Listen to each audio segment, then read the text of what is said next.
On nights when loneliness felt heavier than the bills on my table, I thought my story was only about survival, until the rain brought two trembling girls to my doorstep. Their fear was real, their secrets even darker, and one choice bound our lives forever. Do you believe love can change fate? If yes, like this video and share your thoughts in the comments. I always tell myself the nights aren't so bad, but who am I kidding? Nights are the worst. That's when the silence creeps in, louder than any storm outside. That's when the chair across from me at the dinner table feels like a hole that will never be filled. My daughter tries to smile through it. God bless her, but she's only a kid. She shouldn't have to carry the weight of my broken pieces. Bills stack on the counter. Like enemies, I don't have the strength to fight. Every time I clock in for another late shift, I wonder if I'm working to live or living to work. My hands ache, my back screams, but my heart is the heaviest part of me. Dad. My daughter's small voice pulled me out of my head earlier tonight, just before I left for the store.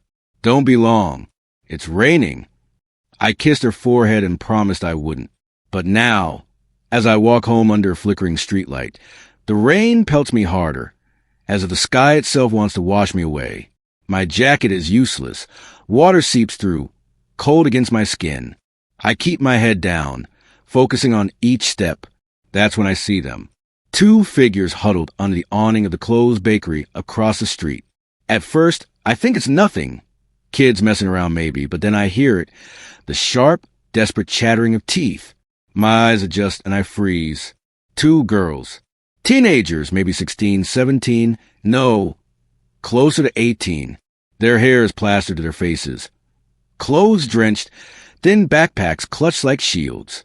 Their eyes dart everywhere, but at me. For a second, I tell myself to keep walking. I don't have the time, the money, or the strength for someone else's problems. I already feel like I'm failing my daughter. What right do I have to bring strangers into this mess? But then one of them lifts her face, just enough for me to catch her expression. Pale, afraid, broken in a way I recognize too well. I stop. My chest tightens. Don't walk away. The thought hits me like lightning, burning through all my excuses. I swallow hard and step closer. The rain splashes against my shoes, filling the silence between us. Hey, I say softly, holding up a hand so I don't scare them. You girls okay? The taller one glares, sharp and defensive. We're fine. Her voice trembles, though. She isn't fine. None of us are fine. The other girl shifts, hugging herself tighter. We just need a place out of rain. I look around. The street is empty. Stores closed. No one else is coming. It's just me, them, and this storm. I clear my throat, my mind racing. My daughter is at home waiting. She trusts me to bring her back safely. What am I doing even thinking about this? But the words leave my mouth before I can stop them. My place is just down the block. It's warm. You can dry off, maybe grab something to eat. The taller one stiffens. We don't need charity. I almost laugh, because if they saw my cracked walls and half-broken heater, they'd know charity isn't something I can give. But instead, I nod. It's not charity, just a roof for tonight. They exchange a look, silent, loaded. I see it in their eyes, the fight between fear and exhaustion. I know that fight. I've lived it since the day I buried my wife. Finally, the quieter one whispers, "Please." That one word unravels me. All right, I say it more firmly this time. Come on. They hesitate, then step out from under the awning. The rain smacks their faces, their thin jackets clinging to their skin. I walk a little ahead, giving them space, not wanting to push. I hear their footsteps following, hesitant but real.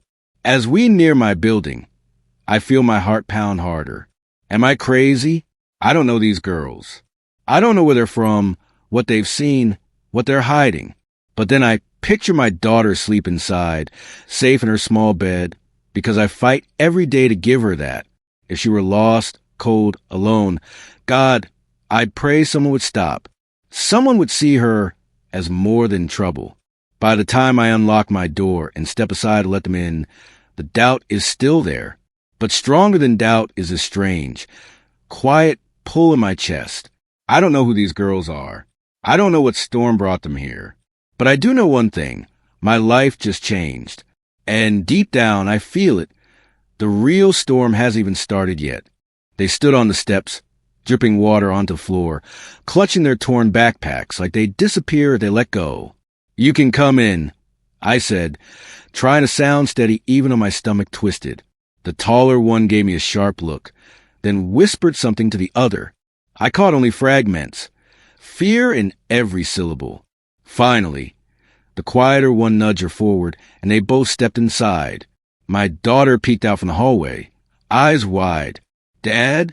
"It's okay, sweetheart," I said quickly. They need somewhere dry tonight."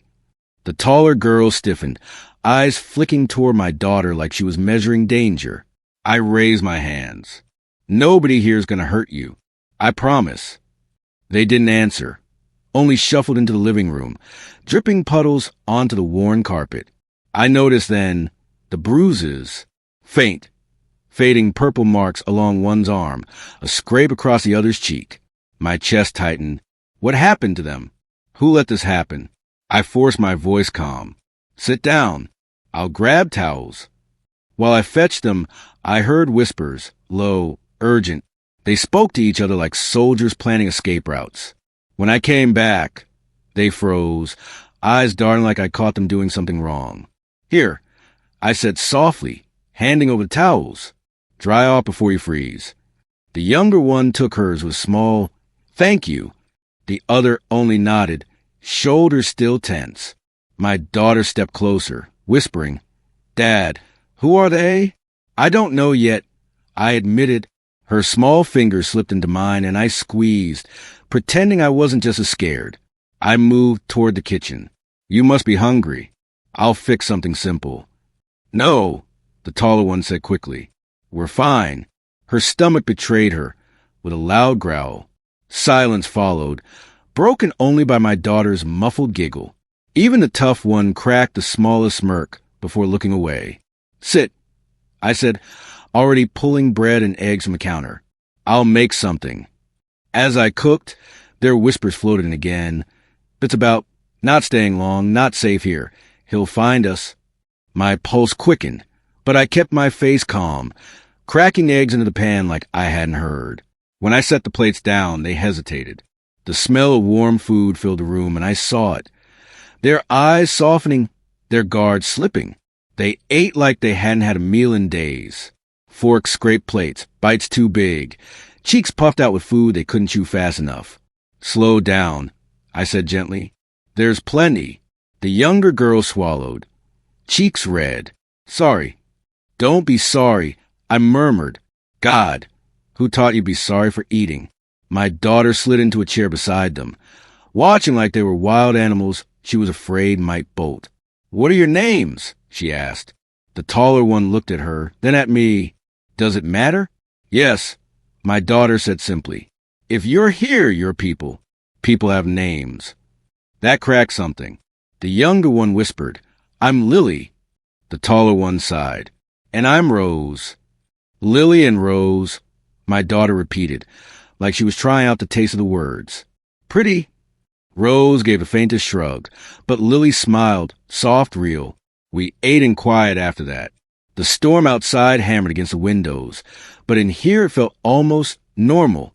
Almost. When the plates were empty, Rose pushed hers away. "We'll leave in the morning. Just tonight." I nodded, though my gut twisted. "That's fine." But nothing about it felt fine. I could feel in my bones. Letting them in wasn't a small choice. It was the kind that shifts the ground under your feet. I gathered the dishes, trying not to show the storm inside me. What if they bring trouble here? What if danger follows? What if I can't protect my daughter? And yet, when I look back at them, two girls curled up on my couch, wrapped in old blankets, eyes finally closing, I knew I'd make the same choice again. Compassion outweighed fear, even if it cost me later. As I turned off the kitchen light, I caught their whispers again. "We can't stay before he finds us." The words sank like stones in my chest. Who is he? And what storm did I just invite into my home? I stepped quietly into the hallway, the old floorboards creaking under my weight. Their voices grew sharper. "Rose, we can't keep dragging strangers into this." "And what, Lily? Freeze outside? You saw his car. You know he's looking." I leaned against the wall, heart pounding. Their father. Who was he? And why did the idea of him feel dangerous enough to make two girls run to the rain? I tapped lightly on the doorframe. "Girls?" The whispers stopped like a knife had cut them. "We didn't wake you, did we?" Lily's voice came small, guilty. "Not exactly," I said, "but I heard enough. You're afraid of someone. Afraid of your father." Silence stretched. I waited. I wasn't good at many things, but I'd learned patience raising my daughter alone. Sometimes silence spoke louder than words. Finally, Rose exhaled. "It's complicated." "Complicated or not," I said gently, "you're under my roof now, and I can't protect you if I don't understand what's chasing you." Rose's jaw tightened. "You can't protect us anyway." Lily nudged her. "Rose." "No," Rose snapped. "He should know." I stepped into the room, keeping my voice low. "I'm not here to judge. Just talk to me. Please." The girls exchanged a look. Lily's eyes filled before she spoke. "Our father, he has everything. Money, cars, the biggest house in the city. Everyone thinks we should be lucky, but it's not like that." Her voice cracked, and she pressed her hands together like she was trying to hold herself steady. Rose picked up where she left off, her tone harder. "He doesn't see us." "Not really. To him, we're things. Extensions of his image. Pretty twins he can show off at parties. Puppets to smile for photos." I swallowed hard, a knot forming in my throat. Rose's voice wavered despite her toughness. "He doesn't hit us. Not with his hands.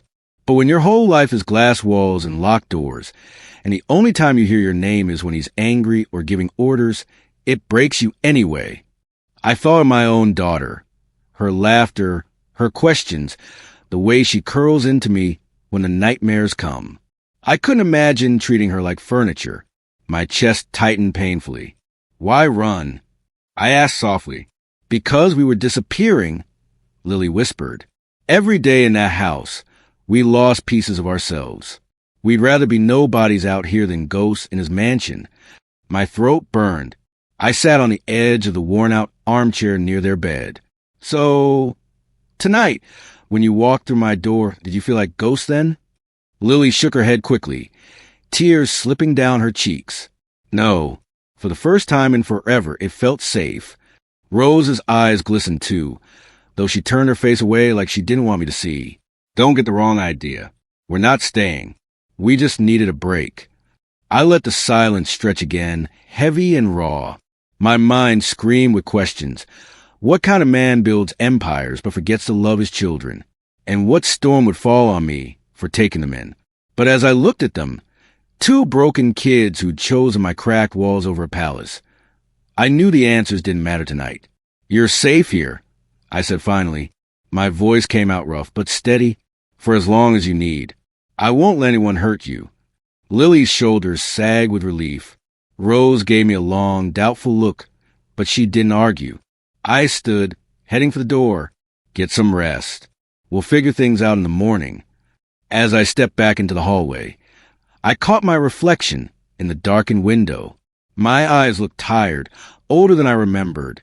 But beneath the exhaustion, something else flickered, something I hadn't felt in a long time. Purpose.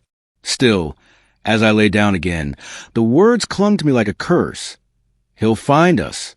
And I knew, deep down, this wasn't just their storm anymore. It was mine too. Laughter. Real, unguarded. The kind I hadn't heard in my house for a long time. I walked into the living room and froze. My daughter was sitting cross-legged on the rug, giggling as Lily tried to braid her hair, while Rose shook her head in mock disapproval. "Hold still," Lily said, tongue poking out in concentration. "I am holding still," my daughter squealed. Rose rolled her eyes, but I caught the ghost of a smile tugging at her lips. For a second, I just stood there, soaking it in. That sound, my little girl's joy, was worth more than anything in the world. And these strangers, these broken girls, had somehow brought it back. Morning, I said finally. 3 heads turned toward me. You look rough, Rose muttered. Didn't sleep much, I admitted. My daughter ran over, grabbing my hand. Dad, look. Lily can braid hair better than anyone. Lily blushed. It's nothing. We used to do it all the time when we were younger. Used to, I echoed. So, what else did you two do back then? The question hung heavy. Lily's smile faltered, and Rose gave me a sharp look, like I'd stepped somewhere I wasn't supposed to. Just normal stuff, Lily said quickly. Hide and seek, running in the yard, things like that. She didn't mention where that yard was. I noticed the gap, but I didn't push. Not yet. Instead, I nodded. Well, my daughter doesn't get many chances to play with anyone. So, thank you. Rose snorted. We're not babysitters. But her tone was softer than her words. I busied myself with making breakfast. The sound of chatter filled the room behind me. Light, tentative, but real. It was like the storm of last night hadn't happened. For a moment, I let myself believe maybe things could be simple. But nothing in my life ever stayed simple. Later, when I ran into town for milk, I felt the stares. Mrs. Donnelly from the corner store leaned over the counter, voice sharp. Heard you've got company at your place. 2 girls? That true? I forced a polite smile. Just helping out for a bit. Her eyebrows rose. People talk, you know. A man alone, bringing in strangers. The words hit like stones. I mumbled something about needing to get back and left as quickly as I could. Walking home, shame and anger twisted inside me. People didn't know these girls. They didn't know the bruises, the fear in their voices, the way Lily clung to safety like it might disappear. But gossip doesn't care about truth. It spreads faster than wildfire. By the time I stepped back inside, the fragile peace of the morning already felt threatened. My daughter looked up from the couch. Dad, you okay? Yeah, I lied. Just tired. Rose's eyes narrowed. What did they say? Doesn't matter. I muttered. Small town talk. Ignore it. She crossed her arms. People like that don't just ignore things. They'll keep watching. Her words stung because they were true. But then Lily offered a small smile, like she wanted to erase the tension. Thank you for not kicking us out. We know this isn't easy. I sat down heavily, rubbing my temples. It's not easy, no, but sometimes the right thing isn't easy. For a moment, the room was quiet. Then my daughter climbed into my lap, resting her head against my chest. I like them, Dad. Can they stay? At least a little? Her voice was so hopeful, so pure. My heart ached. I looked at Lily and Rose. 2 girls tried not to look desperate, but their eyes gave them away. I saw pieces of my daughter in them. Pieces of myself, too. Lost, searching, trying to belong. Just for now, I said finally. One day at a time. Their relief was subtle but real. Shoulders unclenching, eyes softening. For the rest of the day, laughter returned in small bursts. Lily taught my daughter a clapping game. Rose pretended she didn't care, but I caught her humming along. The cracks in their armor showed, and behind them I saw not troublemakers, but kids who just wanted to feel human. Still, the fear gnawed at me. What if their past followed them here? What if helping them meant putting my daughter in danger? That night, as the girls curled up on the couch again, my daughter tucked safely in her bed, a heavy knock echoed through the house. The sound froze me in place. Someone was looking for them. The knock rattled my bones. It was sharp, deliberate, nothing like the nervous taps of neighbors. I froze by the doorway, my hand hovering over the knob. Behind me, I heard Lily whisper, "It's him." Rose his back. "Shut up, don't say that." Their fear bled through the walls, into my chest. I swallowed hard, then opened the door. A sleek black car idled at the curb, headlights slicing through the dark. The man standing on my porch wore a tailored suit, spotless despite the dust of our little road. His hair was slick, his shoes polished. He didn't belong here. "Evening," he said smoothly, his eyes scanning me, then the house behind me. "I'm looking for 2 girls. Twins. They may have come this way. I forced my shoulders to stay loose. Haven't seen anyone like that. He studied me. Too long. Like he could peel back my skin and find the truth underneath. My palms sweated, but I kept my voice steady. This is a quiet place. Just me and my daughter. His gaze lingered past my shoulder. I shifted slightly, blocking his view inside. "What's your daughter's name?" he asked casually. "None of your business." My jaw tightened. "And you're trespassing." The man smirked, like I confirmed something for him. "If you do see them, tell them their father wants them home. He misses them." A chill slid down my spine. Their father. "I'll keep that in mind," I said. My heart hammered against my ribs, but I shut the door firmly in his face. Through the window, I watched him stand there a moment longer, then stroll back to his car with the patience a hunter who knows his prey has nowhere else to run. When the engine faded into the night, I finally exhaled. I turned. The twins stood in the hallway, pale as ghosts. My daughter peeked out from behind them, wide-eyed. "Who was that?" she whispered. I looked at Lily and Rose. "You tell me." For a long moment, silence. Then Lily's voice cracked. "Our father's man." Rose crossed her arms tightly, like she could hold herself together that way. "He sends people when we disappear. Always men like that. Suits. Cars. Promises." I rubbed my temples. "And your father, who exactly is he?" Lily's eyes filled. "A millionaire. More than that. Everyone knows him. Big house, cameras, staff. He buys everything except love." The words hit harder than I expected. Rose's voice cut through, low and bitter. "We were possessions. Daughters on display. Nothing more. Smile for photos. Sit straight. Don't embarrass the family. We weren't kids, we were trophies."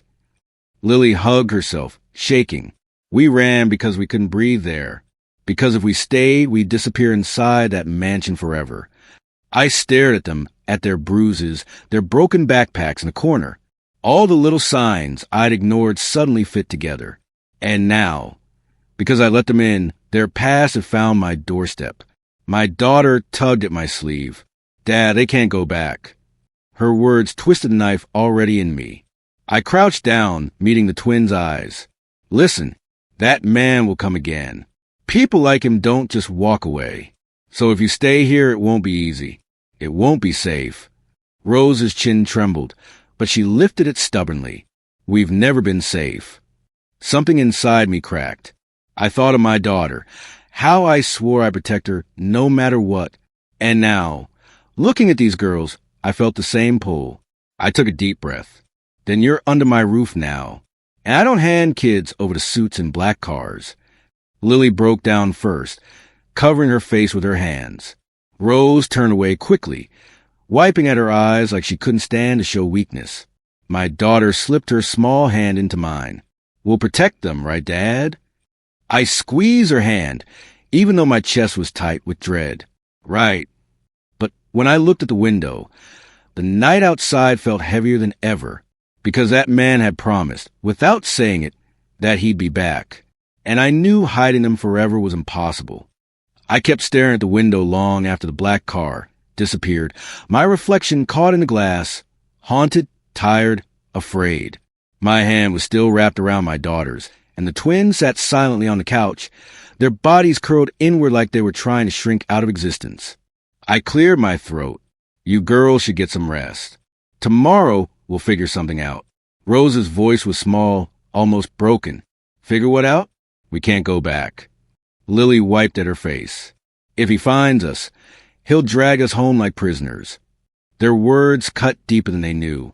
I lowered myself into the chair across from them, rubbing my face. "You're asking me to hide you, to lie, to risk everything I've managed to keep together for my daughter." My voice cracked. "Do you know what that means?" Rose looked at me then, her eyes glassy but steady.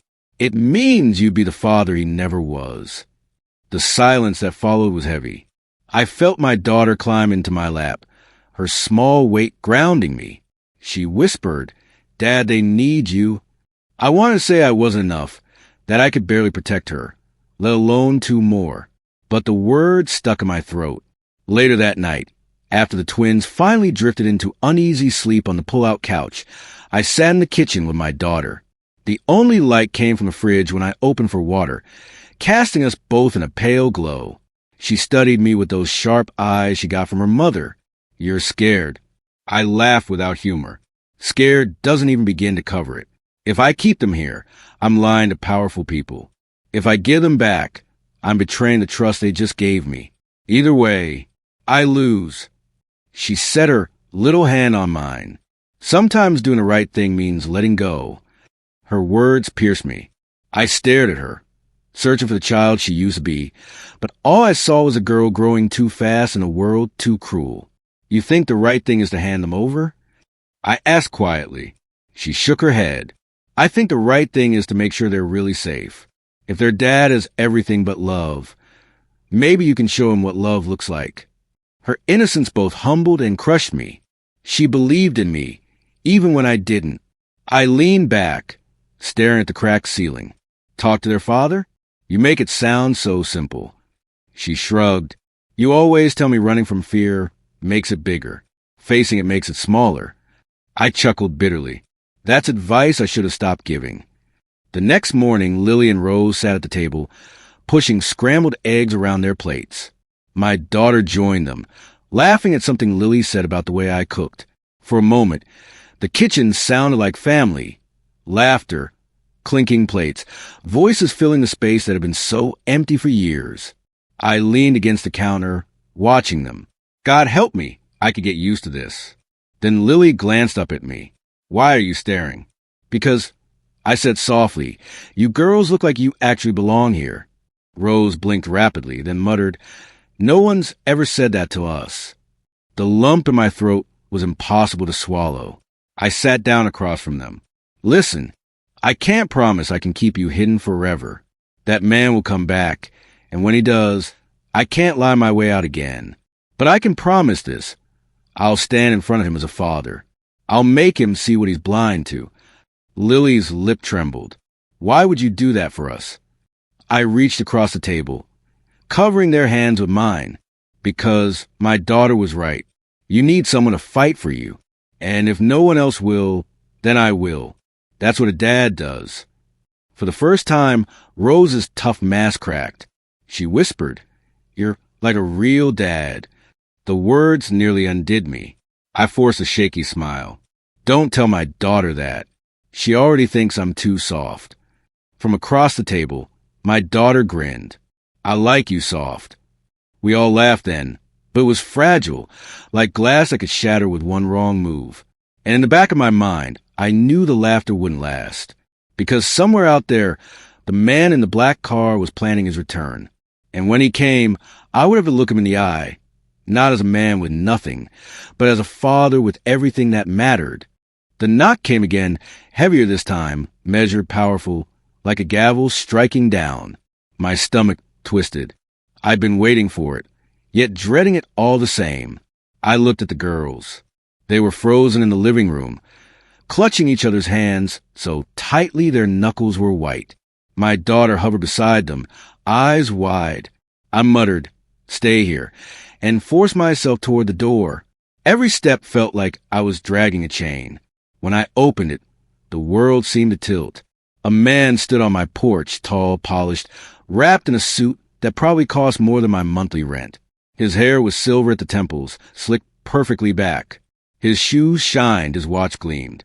But it wasn't the wealth that hit me. It was his presence. Cold, commanding. The kind of man who expected the world to bow. His eyes, steel gray, pierced straight through me. "You have something that belongs to me," he said flatly. His voice wasn't raised, but it carried weight, as if even silence bowed to him. My throat was dry. "They don't belong to anyone." He smirked, but it didn't reach his eyes. "Everything belongs to someone. And those girls, my daughters, are mine. Return them, and we can forget this misunderstanding." Behind me, I heard a soft gasp. The twins had edged closer, peeking from the hallway. "Dad," Lily whimpered. The word wasn't for him. It was for me. I clenched my fists. My knees wanted to buckle under the weight of the stare, but I forced my back straight. They're not objects. They're not property. They're children. And children don't need glass mansions or designer clothes. They need love, attention, someone who actually sees them. His expression didn't change, but his eyes flicked toward the twins, then back to me. Spare me the lecture. You know nothing about raising them. Do you think a man like you, scraping by in this shack, has anything to offer? His words hit raw nerves. I almost flinched, but I swallowed hard and stood my ground. Maybe not money, but I had what you can't buy, what you never gave them. For the first time, his mask wavered, just a flicker, almost imperceptible. Then he laughed, a hollow, bitter sound. And you think they prefer you? A stranger? Over their own father? Ask them. My voice trembled, but I forced it steady. Look at them and ask. I stepped aside. The twins stood there, trembling but unbroken. Rose clutched Lily's hand, and together they walked forward. Girls, his voice softened, but only slightly. Enough of this rebellion. Come home. Now. Rose shook her head, tears brimming. Home? That's not a home. It's a cage. Lily's voice cracked. We're not dolls you can dress up and put on display. We're your daughters, but you've never treated us like that. He blinked, as if the word struck somewhere he'd buried deep. His jaw tightened. You're young, foolish. You don't understand. We understand perfectly. Rose snapped. Then she turned, clinging to my arm. This man, he sees us. He listens. He treats us like we matter.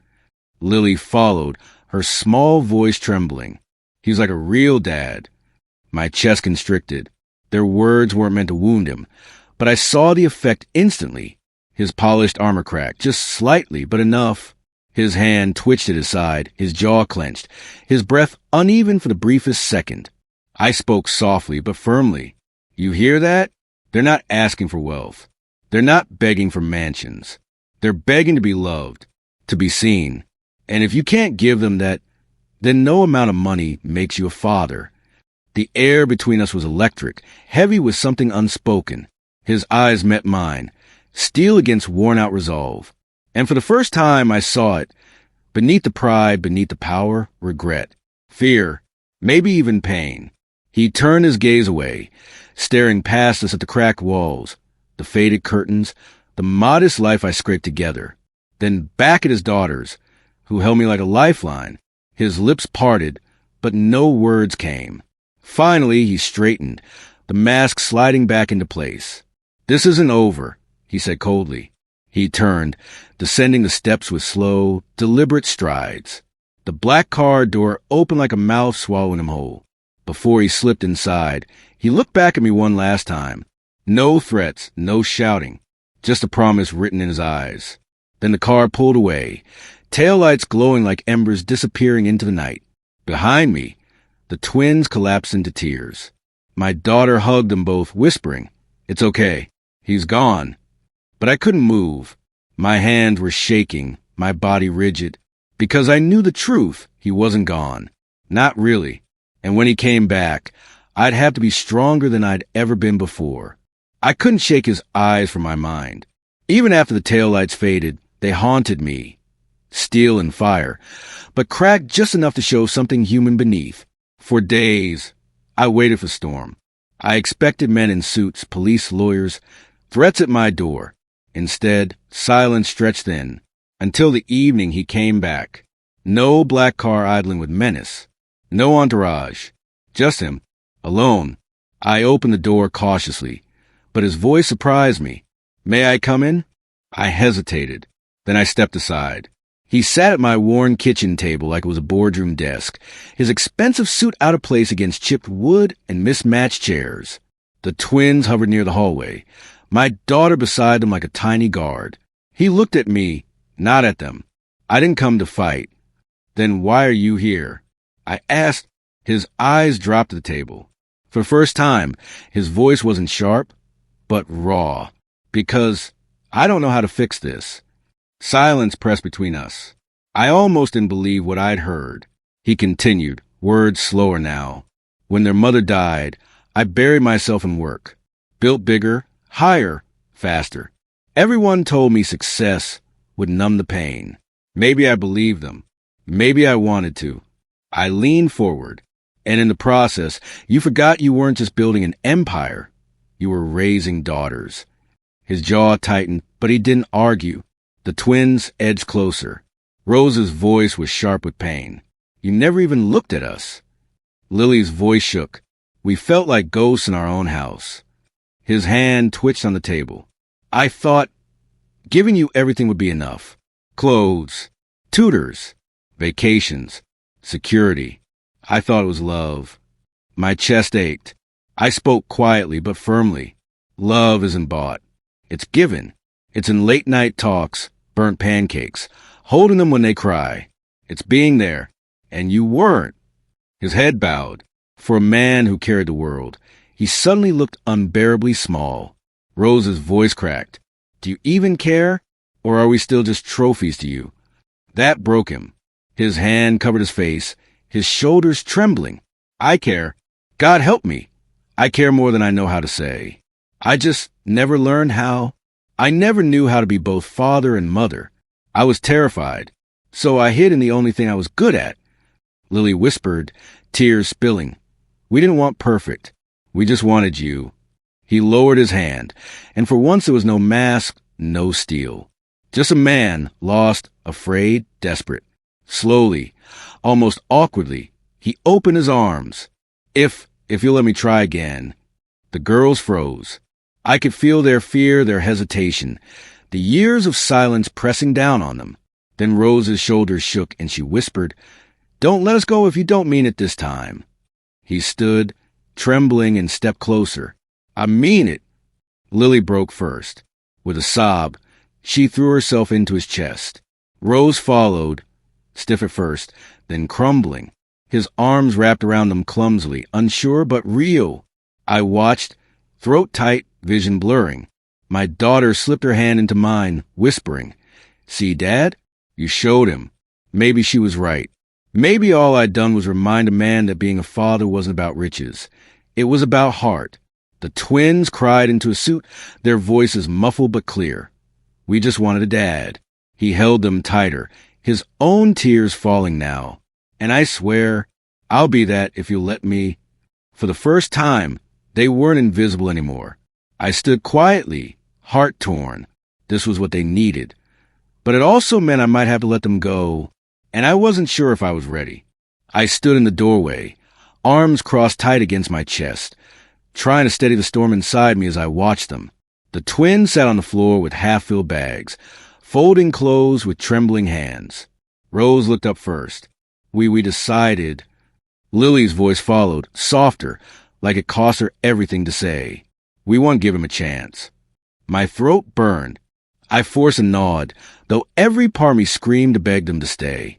I understand. My daughter's small voice cut through the silence. But your family now, what about us? Rose crawled over, grabbing her hand. You'll always be our sister. Always. Lily nodded, tears slipping down her cheeks. We're not leaving because we don't love you. We're leaving because maybe it's time to let him try. I swallowed hard, my voice hoarse. You don't need to explain. You're choosing hope, and that takes courage. Inside, I wanted to argue, to remind them of the nights we laughed around this kitchen, the mornings we scrambled eggs together, the way they once whispered, You're like a real dad. But this wasn't about me. It was about them healing. My daughter clung tighter to Rose. But sisters are supposed to stay. Rose kissed her forehead. Distance doesn't break sisters. It just stretches the hugs. That undid me. My eyes blurred, but I forced a shaky smile. She's right. Love doesn't disappear when people leave. It follows. It finds ways back. The sound of zippers closing felt like nails driven into my chest. Each shirt tucked away. Each toy chosen or left behind. It was like watching pieces of my heart pack themselves into bags. Lily turned to me, clutching a stuffed bear I'd given her. Can I take this? I crouched down, brushing her hair back. It's yours. Always was. She hugged it tight, whispering, "Then I'll always have you with me." Rose came next, holding the bracelet my daughter had braided for her. "We'll write. Call. Everything." My daughter's voice cracked. "You better, or I'll come find you." Rose laughed through tears. "Deal." I stood, clear my throat, trying to be strong for all of them. "Listen to me. This isn't goodbye forever. It's just a change of address. My door stays open. Always." They both ran into me then, arms tight around my waist, sobbing into my shirt. I held them as if letting go would split me in two. "Promise me something," I whispered. Both voices answered together, muffled. "Anything. Promise you'll let him love you, even when he stumbles, even when it feels hard. Give him the same grace you gave me." Rose looked up, her face streaked with tears. "We promise." Lily's whisper followed, fragile but certain. "You'll always be our dad, too." Those words nearly broke me. I kissed the tops of their heads, breathing them in one last time. When the car pulled up outside, the air seemed heavier. They carried their bags out slowly, each step dragging. My daughter ran after them, arms wrapped around both. "Don't forget us," she cried. Rose kissed her cheek. "Never." Lily pressed her forehead to hers. "We'll always be three." I knelt beside my girl, holding her shoulders. "Hey, remember what I told you? Love doesn't end with distance." She nodded through tears. "It follows." "That's right." My voice cracked. "It follows." The twins hugged me one last time before climbing into the car. The door shut with a hollow thud that echoed inside me. As the car pulled away, I lifted my hand. They pressed their palms to the glass, eyes locked on mine until distance swallowed them. The house fell silent when the sound of the engine faded. My daughter leaned into me, her little body shaking. "It feels empty." I held her close, staring at the space they'd just left behind. "Yeah," I whispered, my chest aching, "but empty doesn't mean hopeless." And deep down, I prayed their promise would hold. The days after they left stretched long and heavy. Their laughter still echoed in the halls. Their shoes still sat by the door as if waiting for feet that wouldn't return. My daughter asked about them every night, her little voice aching with the same emptiness that haunted me. One morning, weeks later, she ran in holding an envelope. "Dad, it's for you." I froze. My name was written in careful handwriting across the front. My chest tightened as I tore it open. Inside, 2 sheets, different colors of ink. The first words blurred as my eyes watered. "You were the father we prayed for." I sat down hard, the paper trembling in my hands. "You saved us. You showed us what love feels like. We're safe now. We're learning to trust him, and it's hard, but we're trying. We'll never forget you or your daughter, or the nights we finally felt like family. You'll always be our dad in our hearts." It was signed by both of them, hearts drawn, shaky but full of life. My daughter leaned over my shoulder, reading aloud through tears. "They called you Dad again." I laughed weakly, swiping at my eyes. "Yeah, they did." Another folded page slid out, this one in neat, steady handwriting. The father's. "Thank you for protecting them when I failed to. Thank you for teaching me that children don't need riches. They need love. I don't offer you money. I offer my hand, as a father who is still learning. I hope one day I can be half the man you were for them." I read it twice, the words sinking deeper each time. The man I had feared, hated, resented, he had written me gratitude. My daughter squeezed my arm. "So he's trying?" I nodded slowly. "Yeah, looks like he finally is." She tilted her head. "Do you still miss them?" "Every day," I admitted. My throat ached. "But missing someone doesn't mean they're gone. It just means they mattered."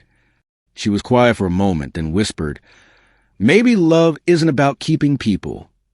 Her words hit like sunlight through storm clouds. I stared at her, marveling at the wisdom she carried in such a small body. "You're right," I said softly. "Love is about giving, even when it hurts." We sat together at the table, the letters between us, the silence gentle this time, not heavy. For the first time since they left, peace crept in. I traced the ink again, their promises, their gratitude. Somewhere in a house far bigger than mine. 2 girls were safe, learning to breathe under a father who was finally trying to love them. And maybe, just maybe, they carried a piece of us in their hearts, the way we carried them. My daughter climbed onto my lap, wrapping her arms around me. Dad! Yeah. She pressed her cheek to my chest. Even if they don't live here anymore, we'll always be their family, right? I kissed her hair. Always. The letter crinkled beneath my hand, warm like a flame refusing to go out. For the first time in years, I let my shoulders drop, my lungs fill fully. Not everything was fixed. Not every wound was gone. But love had done what pride and money never could. It had healed something broken. And as I held my daughter, I knew that was enough.